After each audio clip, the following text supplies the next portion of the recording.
Well, we have ongoing weather for the Great Lakes. That means rain and snow today into tomorrow, and another system will create the potential for severe weather mid to late week across much of the central and eastern U.S.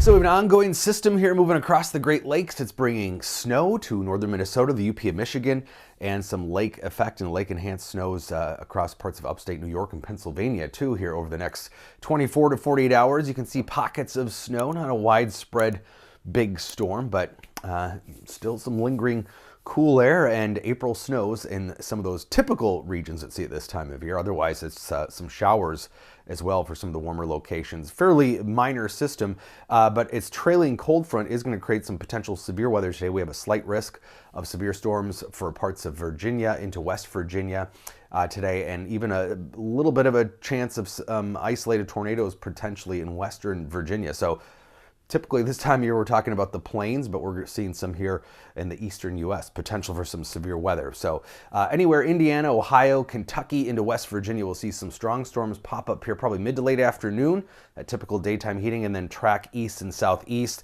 Mainly we're looking at a high wind threat with some of these storms, but there is going to be enough dynamics here to produce potentially some isolated tornadoes. This is the significant tornado parameter. So Kentucky into West Virginia, late afternoon into the evening hours is when we could see the potential for some of those tornadoes. Otherwise, some pretty high wind gusts in some of these storms too, over 60 miles an hour, but generally not a large outbreak of severe weather today, mainly that large hail, some wind gust threat, and some isolated tornadoes. But we are going to see a broad upper level trough develop here. We've got kind of an upper level low and a wave coming in from the northwest. These will merge into one big upper trough, and this is a stormy pattern when we get to this southwest to northeast oriented upper level flow.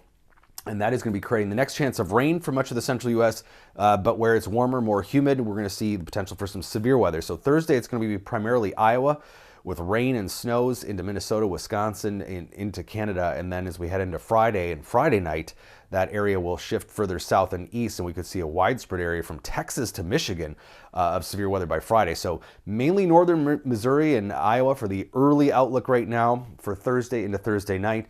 But then Friday, as that front, that system expands, we're going to see that risk of potential severe weather from Texas, as I mentioned, all the way to Michigan and all points in between here. So the weather will get more active later in the week, fairly quiet today and tomorrow, other than that slight risk for Kentucky and West Virginia. And we're going to watch very closely where that rain develops here later in the week into the weekend, because many of these areas along the Mississippi are seeing points near flood stage or at flood stage already. In fact, major flood stage. Those are the purple squares here along the Mississippi. So any additional heavy precip that they've already seen on top of those areas could be problematic here by the end of the week.